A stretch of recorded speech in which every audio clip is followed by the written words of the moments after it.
today's topic is use substitution using exponentials and logarithms. Again, the good news is there are no big ideas here. If you know use substitution, we're just going to add 2 more rules to it, and that's it. The same ideas of use substitution still apply. And before we do anything about integrating using exponentials and logs, let's just remember these 2 basic properties. Does everybody remember that the derivative of e to the x is e to the x? Remember that was the easiest function there is, right, to differentiate. And just to remind everybody, what was the derivative of e to the 2x?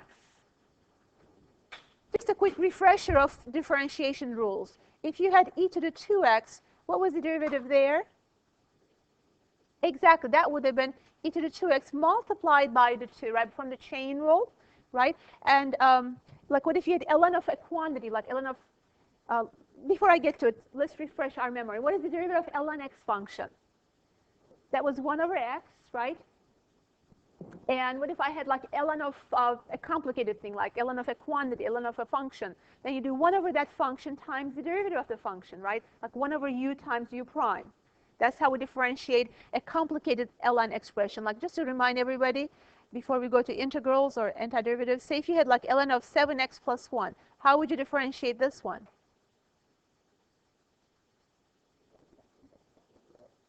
First you do 1 over the quantity, right? Times the derivative of the inside, which is, what is the derivative of 7x plus 1? It's 7, right? You can put 7 on the side or you can put it on the top if you like this. Either one would have been okay. So 7 over 7x plus 1, that would have been the derivative of the logarithmic function or ln function, which is the base e. Okay, so this was just a refresher of derivatives. But the main rules I want you to remember are the derivative of e to the x is e to the x, and the derivative of ln x is 1 over x. These were the principal rules, and everything else was a chain rule, basically, right? Okay. So today we're going to do integration. So let me ask you a question. What do you think will be the integral of e to the x? It'll be e to the x, right? Because it's anti-differentiation. You think about a function whose derivative is e to the x, the answer is e to the x. So we find then that e to the x is not only the easiest function to differentiate, it is also the easiest function to integrate in a way because it's going to be itself. So derivative of e to the x is itself, and integral of e to the x is e to the x plus c. And sometimes you will see it in the u variable, like e to the u du. Same idea. If you're integrating e to the u with respect to u, the answer will be e to the u plus c.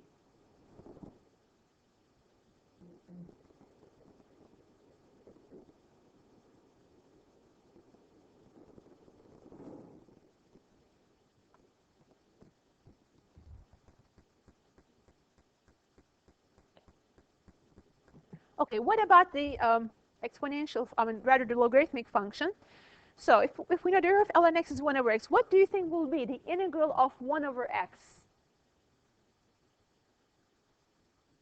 The antiderivative of 1 over x will be, think of a function whose derivative is 1 over x, and the answer is ln x. So therefore, the integral of 1 over x is going to be ln x. And here you'll see absolute values. The reason is 1 over x is actually defined over the entire real numbers except for 0, but it's well defined for negatives, whereas the ln function is not. And to make them compatible, if you just take the absolute value of the ln argument, like ln of the absolute value of x, then it works out fine even for negative x values. And again, I wrote the rule for you in terms of u as well. 1 over u du, the integral of that is the same as ln of absolute value of u plus c.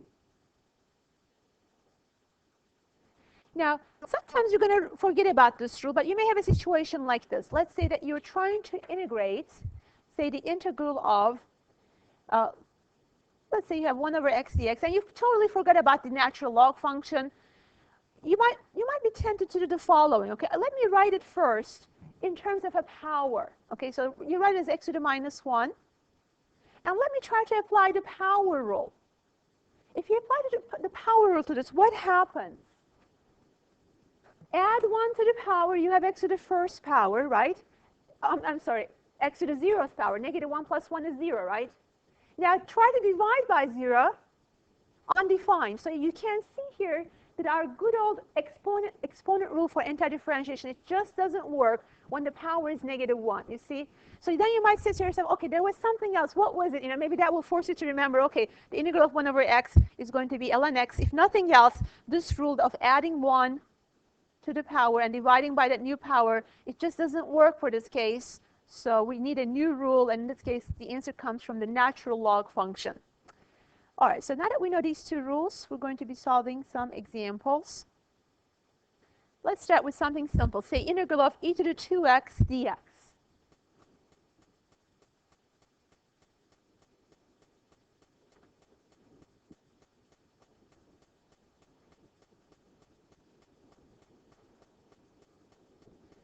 There aren't that many choices here. What would you suggest that we select as our u variable?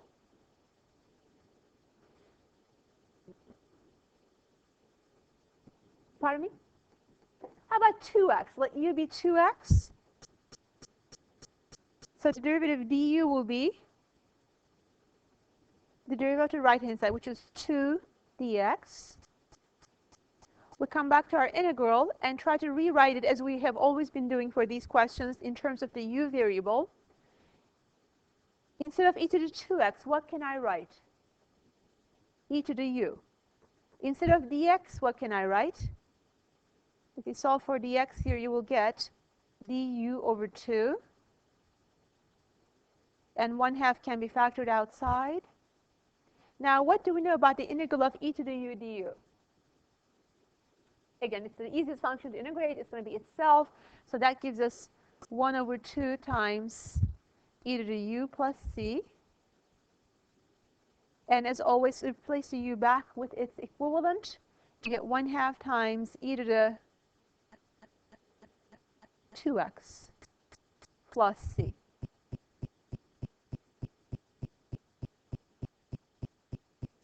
Now, I want us to look at this example and tell me, could you have done this question without using u substitution? Can you tell me a general rule that I can use from now on that doesn't even require u substitution? If I have the integral of e to the constant times x, what do you think the answer will be from now on? Divided by the constant, exactly. So if I write it again, so if, in general, I can use the following as a rule. If I have the integral of e to the kx, where k is a constant, without even using u sub, I should be able to write down the answer will be e to the same constant times x divided by the constant plus c. And again, this is very similar to something we reviewed earlier, which is like if you have like integral of, let's say, sine of 3x or sine of kx. What was the antiderivative there? First, the antiderivative of sine was negative cosine, right? And then you divide it by the constant of 3. Whatever the constant k may be, you divide by it. Again, in that regard, it's completely opposite of differentiation, right? In differentiation, you multiply with that constant. In integration, you're dividing by that constant. And that makes sense because if you were, going to anti-differentiate something and then check your answer, you should be able to get the original quantity back. So if you were to differentiate this, there's going to be times 3 coming in, and then this 1/3, they're going to cancel each other, so you can come out with the original function. So this is a very important rule to know without having to use u sub. Once again, in differential equations, you're going to see this pretty much, I would say, every single day. It's like one of the most basic integrals you're going to be required to know. So it's very, very important. This is really the time to learn it, to memorize that rule. Okay, let's take a look at the next one. Integral from 0 to 1. 3x times e to the x squared plus 1. I'd like to give you a few moments before we solve this one. Let's take a look at the solution. So I'm going to let u be x squared plus 1. Again, in general, we want to use so that its derivative is already in the integrand. In this case, derivative of x squared plus 1 is 2x dx, and I already have an x dx in there. We don't worry about the constants because we can always manipulate them around this integral. So I'm going to differentiate both sides, get 2x dx.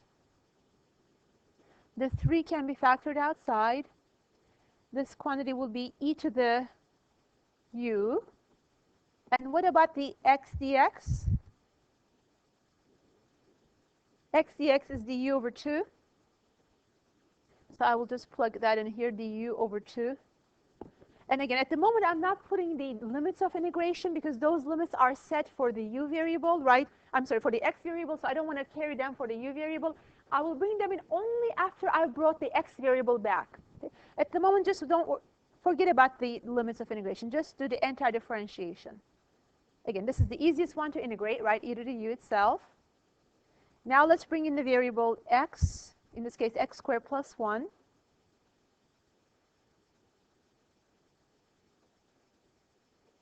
Before I go any further and plug in my limits, I want to check my answer. So let's differentiate to see if we get what we started with, right? To differentiate this, the derivative of e to the u is e to the u times u prime, right? What is u prime here? 2x. The 2's cancel. Did I get back what I started with? 3x e to the x squared plus 1? Definitely, right? So it is indeed the correct antiderivative. Now let's plug in the limits. When I have a constant up front, I like to factor it outside. First, plug in 1. 1 squared is 1, so we have 1 plus 1 or 2. E to the second power minus, plug in 0. E to the 0 plus 1 is just e to the 1. You know, we could leave the answer like this. We can take out an e and leave it like this. Or we can get a decimal answer. Just let's use our calculator. To get e, usually you have to do like second ln and then e to the first. And my calculator also has a separate e key on the top of the division sign right here. If I do second division sign, it will also give me an e exact value on the calculator. So let me give you guys a moment to calculate this. Please let me know what you're getting.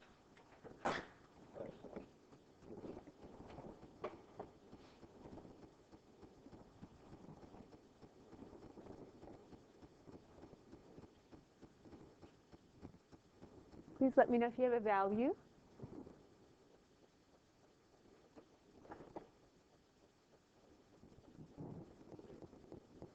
.00. So let's just say roughly to the nearest whole number, or even to the tenths, it's roughly 7.07. Okay. So the important thing to remember with the limits is to wait until you brought back in the original variable. Now there is also another way to evaluate limits. I want to show you this because sometimes I talk with my good friend Professor Jordan, who teaches physics, and she says this is the way she does them, and then sometimes students are confused because they've never seen it before. So I want you guys to also know that it is possible to do limits like this. So basically we're going from the x's to the u's. Okay, the limits for the x's were 0 to 1 as given, right? Now u is x squared plus 1 as by our choice from earlier in the problem. What is then u? If x is 0, what is u? Just plug in a 0 for x, right? You get u equals 1. Would everybody agree? 0 squared plus 1. Okay, now plug in a 1 for x. What do you get?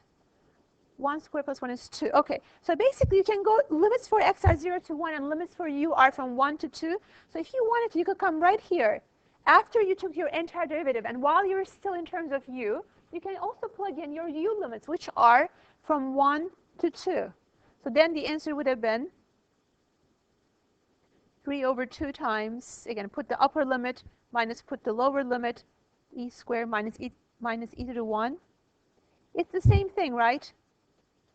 As we got earlier, e squared minus e to the first power. So either way you do it, it'll be the same thing. The important thing to remember is, if you are going to put your limits for u, make sure you've converted them in for limits for u. If you're going to use the limits for x, then bring back the original variable x and then use those original limits with that variable. Either way you go, you should get the same answer. Okay. Any other question? Any problems? Any questions about the solution before we try another one? Okay. Not that one. Let's try some of these on this page. Starting with the first one, I want to give you a moment to think about it.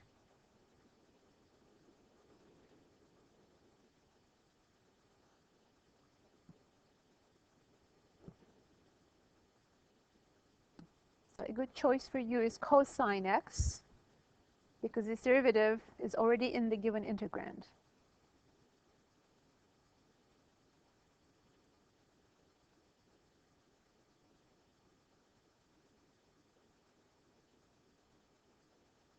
So I'm going to take out the 5 as usual, pulling out the constant.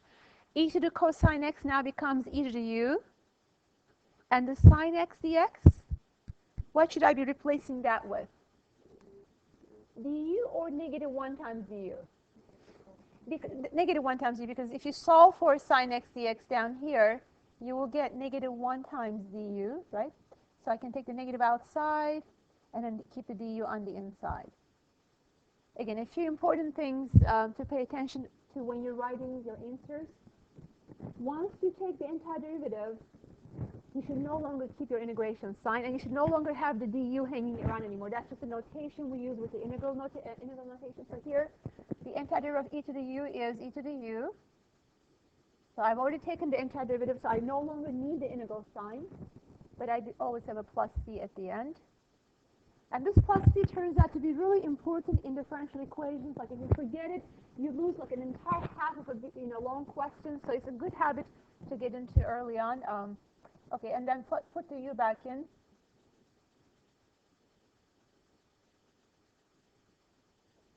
And there we have it. Any questions on that one? Okay, so let's try the next one. Now we're entering the zone for logarithmic functions a little bit. So we've been doing examples of the exponential function integrals. This one will require the other formula, the one with ln absolute value of x.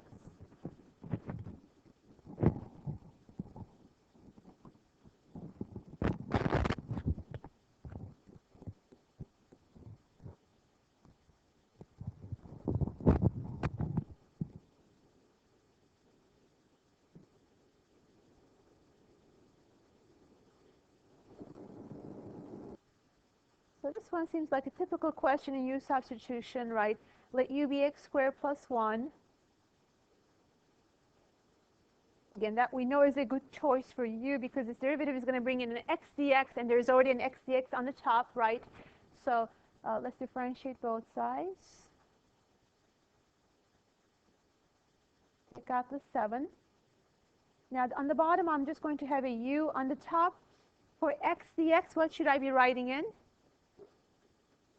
Du over 2, right? Because 2x dx is du. So what about x dx? X dx is du over 2.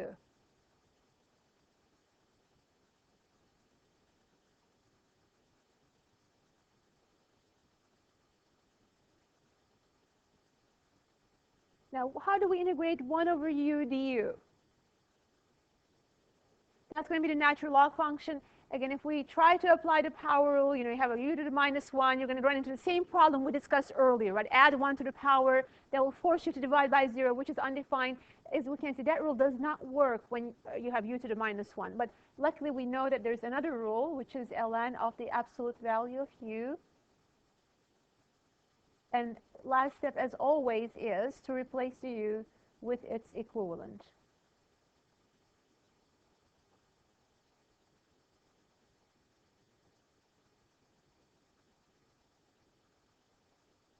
How could I check this answer? Differentiate the answer, and that should give us what we started with, right? At the moment, just don't worry about the absolute value. Say those are parentheses. As a matter of fact, x squared is always positive, plus 1 is always positive. For this question, you really don't even need the absolute value. This quantity is always positive anyway. So how do we differentiate this? 7 over 2 times. The rule was 1 over u times u prime, right? Okay, what 1 over u will be? 1 over x squared plus 1 times the derivative of x squared plus 1, which is 2x. The 2's cancel. Did we end up with what we started? Yes, 7x over x squared plus 1. So indeed, we know this is the correct antiderivative. Again, that was just our checking process.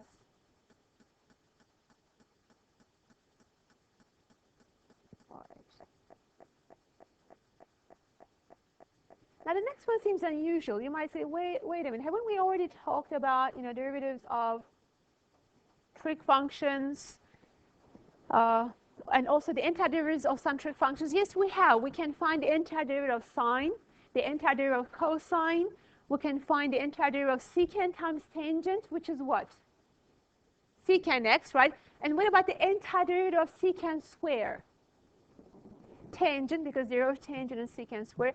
But we've never talked about the integral or the antiderivative tangent function. The reason is you need something that you're learning today in order to be able to do that. What would be a good start if we have no idea what the answer is? We're dealing with a tangent function. What might be a good approach here? Excellent. So many of you said that sine over cosine. Write tangent in terms of its equivalent, because we know a few things about sine and cosine function, and let's see if we can make use of them in this question. So tangent is sine over cosine. Okay, now what could I do? I heard u substitution with u equals what? Let u be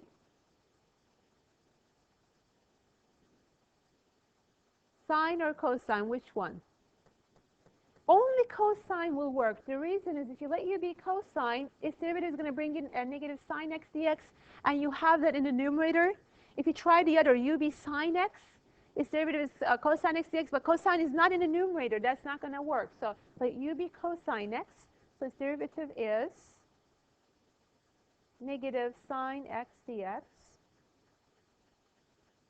So now this integral becomes, the bottom is u, and what should I write for sine x dx? Pardon me? du or negative 1 times du? Negative 1 times du, right? Because sine x dx is, so if you solve here for sine x dx, that's negative 1 times du. So I should put the negative outside and the du on the inside. Now what can we say about the integral of 1 over u du? Exactly, negative ln of the absolute value of u plus c, and then putting the u back in, get ln of cosine x in absolute values plus c. Now, I want to caution you against a very common mistake I see, and this will cost you. If you make this mistake, and if there's like 3 questions like that on the test, that would be very, very costly mistake, so please don't do this. What I see is, like, after we've learned this section with the natural log, say students see something like this on the test, say 1 over u squared du, and many times students will write, please do not do this, ln of u squared, something like this. Okay, can I do this? Definitely not. What should I be doing instead? Any other power other than 1 over u or u to the negative 1, any other power, you should use the power rule, right? The power rule. So how should you be doing this one? First, write it down as u to the negative 2nd power, right? Then add 1 to the power, divide by the new power. This will turn out to be, I believe, negative 1 over u.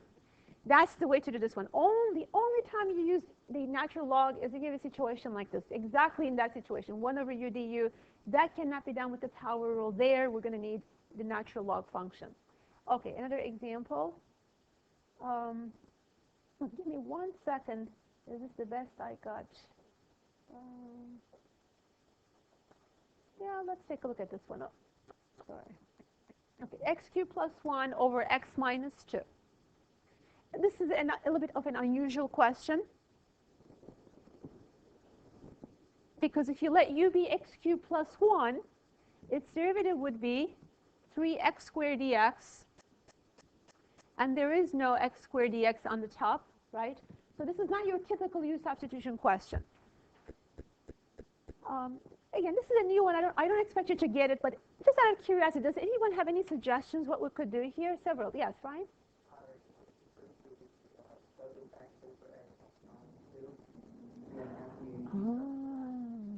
That's an interesting.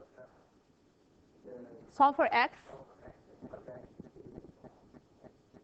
We can do it that way. It's still going to be really long, but at least it's a way to do it. The suggestion is that u be x minus 2, right?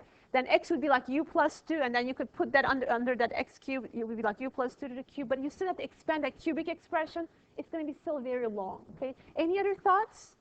Again, we haven't seen one like that. I don't expect you to get it, but just kind of pushing our brain and, just to think a little bit creatively. Yes? Devin, maybe a suggestion? Okay, well, yes, I heard someone say quotient rule, but we don't really have a quotient rule for integration, but we can divide these two polynomials, because if the degree of the top is equal or higher on the top than it is on the bottom, you can always do either synthetic division or long division. Then you're going to have like a polynomial plus a quotient plus a remainder over divisor, I should say. And then you can see what we can do at that point. We can worry about it when we get there. So at the moment, let's begin with this idea that when the degree of the top is higher than the bottom or equal to the bottom, that you can actually do a long division first, and this will help us with the process. I'm going to x cubed plus 1 divided by x minus 2. Now let's see, x goes into x cubed how many times? X squared times. So x squared times x is x cubed. X squared times negative 2 is negative 2x squared. Now I'm going to subtract. So I change the signs and I add. The x cubes are going to cancel. I have 2x squared and bring down the 1. Okay, next question. X goes into 2x squared how many times? 2x times. So 2x times x is 2x squared. What else should I be writing down here? Whatever you write on the top, it should be multiplied with the entire divisor. So far you multiplied it by x, also multiply it by negative 2. So what is 2x times negative 2? Negative 4x. Again, change the signs and add. So this becomes negative, positive. Now add the two rows. So we have 0x squared plus 4x plus 1. So we're going to ask one more time. Does x go into 4x? So how many times? 4 times, right? So I'm going to put 4 up here. 4 times x is 4x. 4 times negative 2 is negative 8. Change the signs and add. The 4x's cancel. I'm left with a 9. Does x go into 9? No, finally we can stop, right? When the degree of your remainder is less than the degree of the divisor, then you can stop.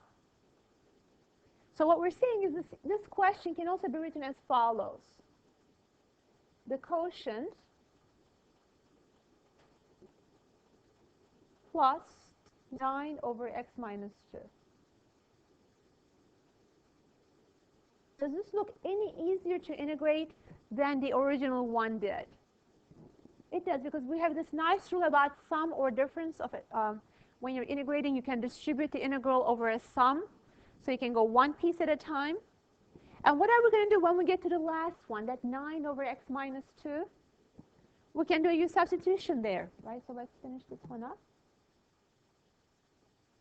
I'm going to just continue down below. The integral equals, integrate the x squared, and what do you get? X to the 3 over 3. Integrate the 2x, and what do we get? X squared over 2. Actually, 2x squared over 2, and those 2's are actually going to cancel. It's going to be x squared. Okay. Integrate the 4, and what do we get? 4x. Again, basically, I'm going like line by line, item by item, anti-differentiating each one at a time, right? And now we're at the last one. There we're going to do a quick u substitution. Let u be equal to x minus 2. Then du is 1 dx, right? And that integral can be written as 9 over u. Instead of dx, I will put du. So what will be the answer there? 9 times natural log of the absolute value of u plus c.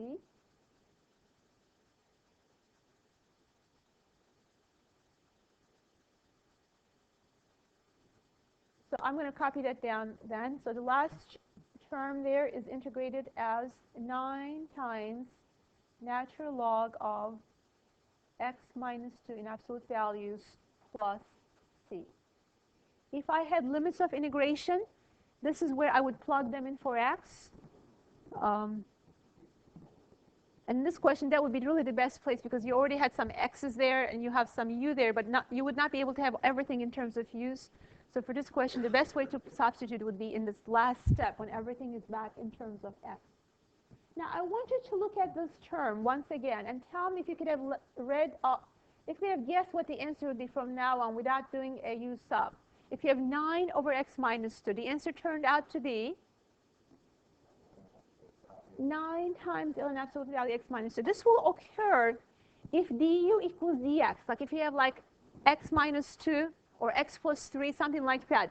But if you have like 2x minus 1, you couldn't jump to such a quick conclusion. You have to do a little u substitution there. But it's good to recognize sometimes these easier cases. Like if du is exactly dx, then you can kind of avoid that u substitution step and jump to the conclusion there. If you don't feel comfortable doing that, by all means show the work. You know, that's always safer. But it's also, as you move forward, you know, into the PQ, etc., it's good to be quick at doing some of these things. But you have a lot of time to get there, so don't worry. All right, another example. Any questions on this one? So if the degree of the top is higher, we're going to do long division, right? Even when it's equal, like if you have like x plus 2 over x minus 1, you could still do long division there. That will still work, okay? All right, let's try another one. Okay, let's try the one on the top. Okay, let's take a look at the solution. I'm going to let u be 1 minus 4 cosine theta. So du is, okay, derivative of cosine is negative sine, right? But there's another negative sitting in front, so it's going to turn out to be positive, the end result. So it's going to be plus 4 sine theta d theta. So when I go back to this integral, I'm going to hold off on the limits for now. The bottom is what we call u. And luckily, the top is exactly as what? Du, right? 4 sine theta d theta, that's exactly the same as du. I don't have to solve for anything. It's right there in front of me. And what is the integral of 1 over u? ln of the absolute value of u. Here, the absolute value will prove to be helpful as when you go to the substitution of the limits. But let's bring in the original variable.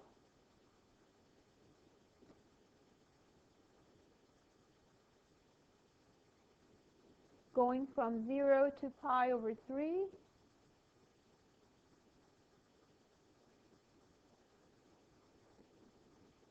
Okay, I'm going to start by plugging the upper limit.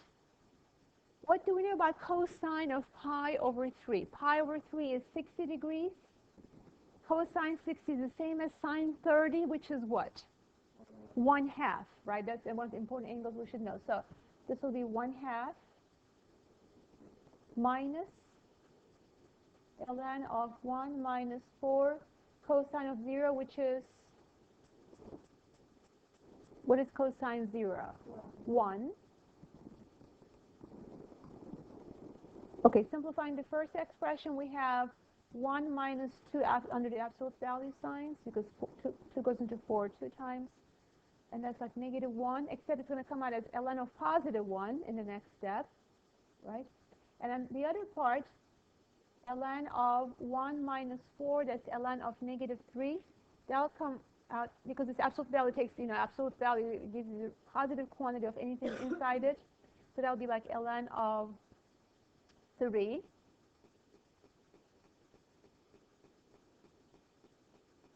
Because the absolute value of negative 3 is positive 3. Now, what do we know about ln of 1? ln of 1 is 0. So what we have here, we have 0 minus ln 3. So one way to leave the answer is to say it's negative 1 times ln of 3. Another way to give the answer is on the calculator. Just a negative ln 3, and you get negative 1.098, roughly negative 1.1, let's say.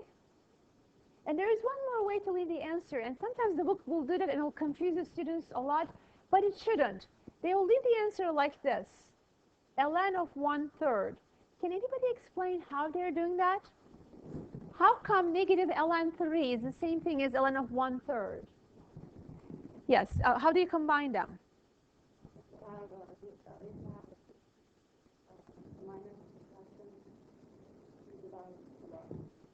Basically, this negative can go up to the power, right? That's one way to look at it. So you can do like ln 1 minus ln 3. You're doing like ln of the quotient, ln of 1/3. You can do it with that idea. You can certainly do that. Like at this step, Madeline's suggestion, if you're subtracting two logs, it's log of the product. It's a good rule to review. This is the same as ln of 1/3. That's one way to do it, right? And what's another way to do it? If you have negative ln 3, this negative 1 can be written on the power, 3 to the minus 1. Remember that rule? That if you have a number in front of ln, you can put it on the top as a power, remember? So now what is 3 to the minus 1? 1/3. So once again, the answer is ln of 1/3. So you can leave it like that, or any one of the ways we discussed, obviously, would be acceptable. Okay, let me see which other question I want to do.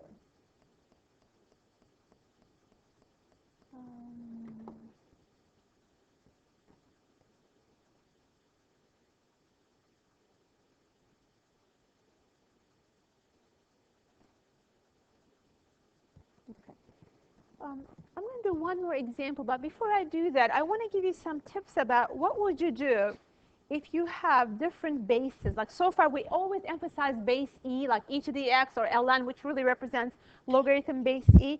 What if you had a different base? So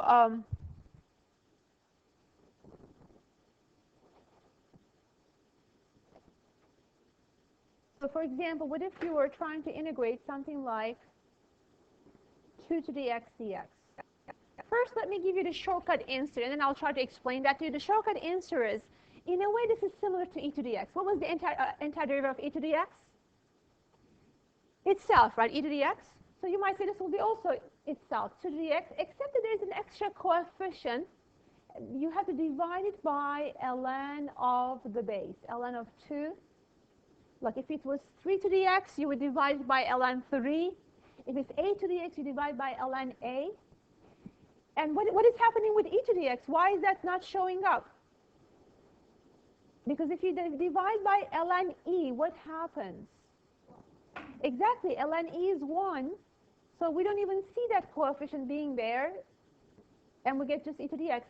So this is why the base e is like, it's called the natural base. It's used so often because it's the one number that makes that coefficient disappear, and you end up with the easiest base to work with. You don't have these extra numbers hanging around when you do an integral or a derivative.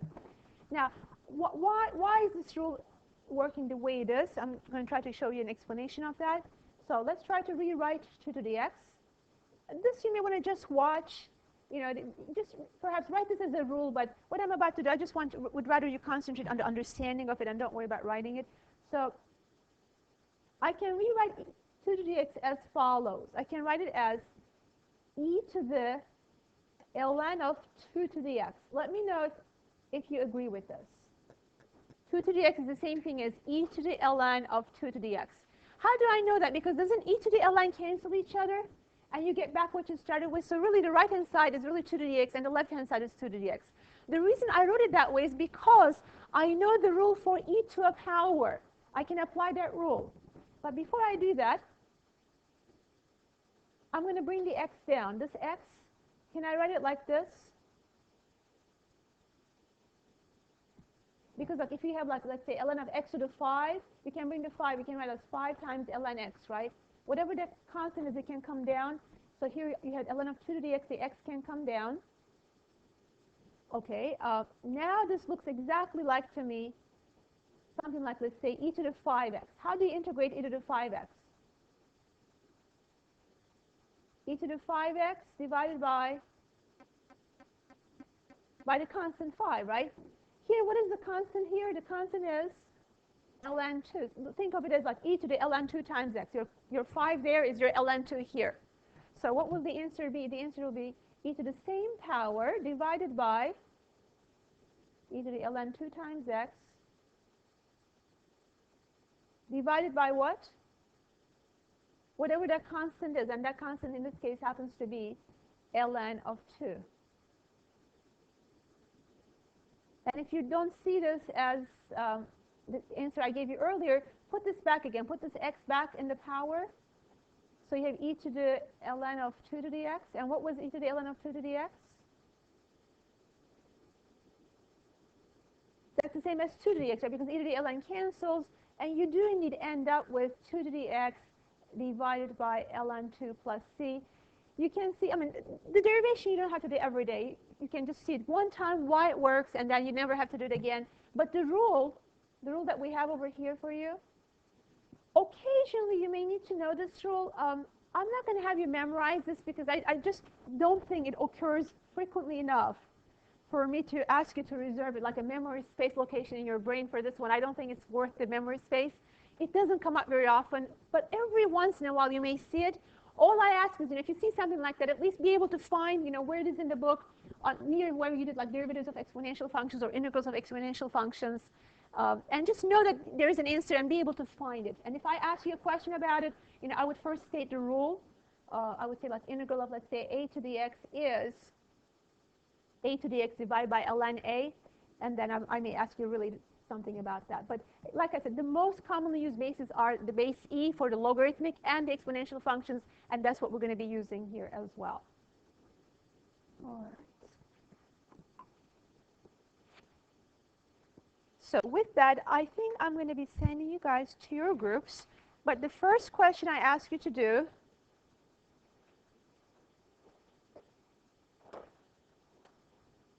actually not the first, but one of the questions I'm going to ask you to work in your groups today is going to be this one. Integral of x over x plus 2, and the limits are from 0 to 4.